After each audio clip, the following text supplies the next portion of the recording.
In a single day in my life, I enjoy many forms of democracy. In the morning, I wake up and go to school. At school, members of the class get the opportunity to vote on many different issues. Voting is one way we exercise our democracy in the United States. Recently, I had the opportunity to discuss different ideas for how we could be assessed on a test. We discussed past assessments, presented ideas, discussed the ideas, worked out the logistics of those same ideas, and voted on what test would best suit the majority's needs in the classroom. Voting is one way we practice democracy. After school, I go to meetings for LDS-SA. It's an organization that helps organize young adult institute and seminaries within the area.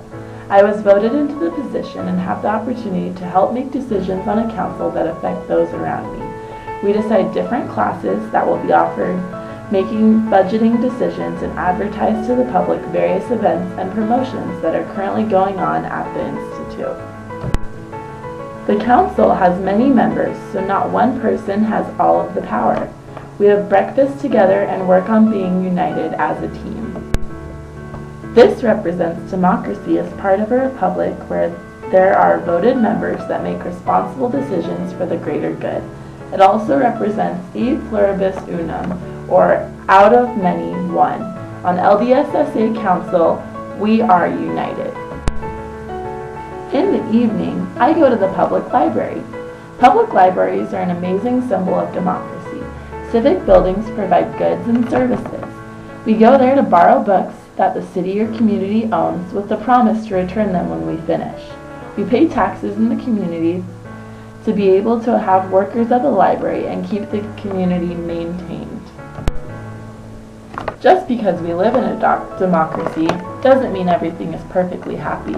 Sometimes when I drive by the freeway or local grocery stores, I see those that are sick and homeless. They need our help as American citizens. But that's one of the great things about living in a democracy. We have the opportunity to help those around us. E pluribus unum, in elementary terms, is like all for one and one for all. In other words, democracy has a duty to look out for those around us. We may call this citizenship. Citizenship involves democratic rights and responsibilities, but it also involves an individual's decent moral character. Someone who has decent moral character helps and assists those in need around them.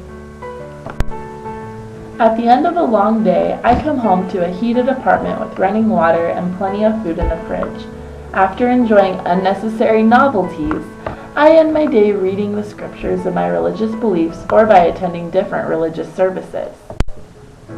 Religious freedom and freedom of speech are some of the basic American values found in the Bill of Rights in the Constitution of the United States. I am glad that I can have my own beliefs and not be forced to think or behave in certain ways. Because of democracy, I can be who I want to be and be happy enjoying my rights as a citizen. Democracy is so embedded in our daily lives, sometimes we don't even know it's there. When we take a step back and look at how blessed we are to live in a society that practices democracy, we will be more happy. Knowing and understanding some of these basic elements of democracy really can make a difference in how we treat those around us, how we shop and use public services, and how we embody what it means to be a citizen in the democracy in which we live.